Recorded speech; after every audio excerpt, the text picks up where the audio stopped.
Assalamualaikum warahmatullahi wabarakatuh. Saya Yudindo Pandi dengan NIM channel D020040 ingin mempresentasikan tugas mingguan manajemen perpajakan minggu ini tentang transfer pricing. Pengertian transfer pricing adalah suatu kebijakan perusahaan dalam menentukan harga transfer suatu transaksi, baik itu barang, jasa, harta tak berwujud ataupun transaksi finansial yang dilakukan oleh perusahaan. Terdapat dua kelompok transaksi dalam transfer pricing, yaitu intra-company dan inter-company transfer pricing. Intra-company transfer pricing merupakan transfer pricing antar divisi dalam satu perusahaan, sedangkan inter-company transfer pricing merupakan transfer pricing antara dua perusahaan yang mempunyai hubungan istimewa. Transaksinya sendiri bisa dilakukan dalam satu negara maupun dengan negara yang berbeda. Selanjutnya tentang transfer pricing dalam peraturan perpajakan Indonesia. Peraturan tentang transfer pricing secara umum diatur dalam pasal 18 Undang-Undang Nomor 36 Tahun 2008 tentang pajak penghasilan, Undang-Undang PPh. Pasal 18 ayat 3 Undang-Undang PPh menyebutkan bahwa Direktorat Jenderal Pajak berwenang untuk menentukan kembali besarnya penghasilan yang kena pajak bagi wajib pajak yang mempunyai hubungan istimewa dengan wajib pajak lainnya, sesuai dengan kewajaran dan kelaziman usaha yang tidak dipengaruhi oleh hubungan istimewa, dengan menggunakan metode perbandingan harga antar pihak yang independen, metode harga penjualan kembali, metode biaya plus atau metode lainnya. Selanjutnya aturan-aturan transfer pricing. Yang pertama, metode perbandingan harga atau comparable uncontrolled price.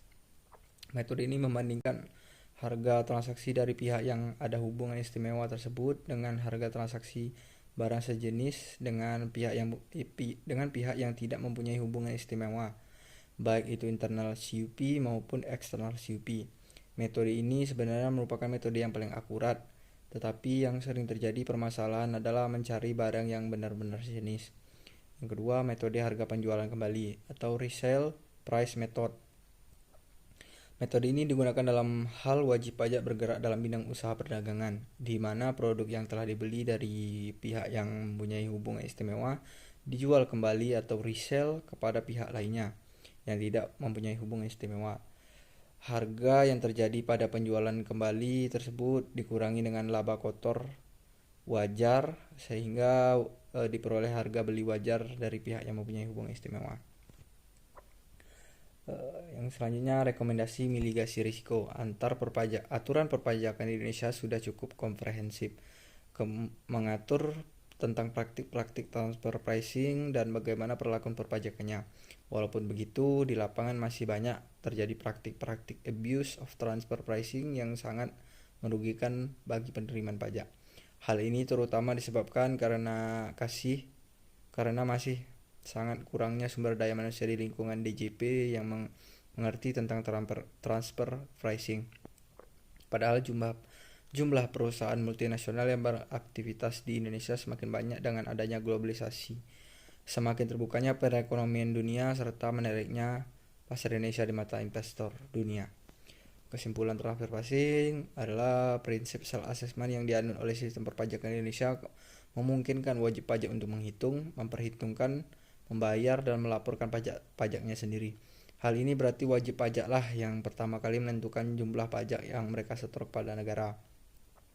Jumlah pembayaran pajak tersebut dapat berubah apabila DJP melakukan pemeriksaan atau penelitian atas jumlah pajak yang disetor. Tetapi jumlah penerimaan pajak yang mengerti tentang transfer pricing di DJP masih sangat minim, sehingga pengawasan atau pemeriksaan yang dapat dilakukan terhadap perusahaan multinasional yang juga sangat terbatas. Terima kasih. Assalamualaikum warahmatullahi wabarakatuh.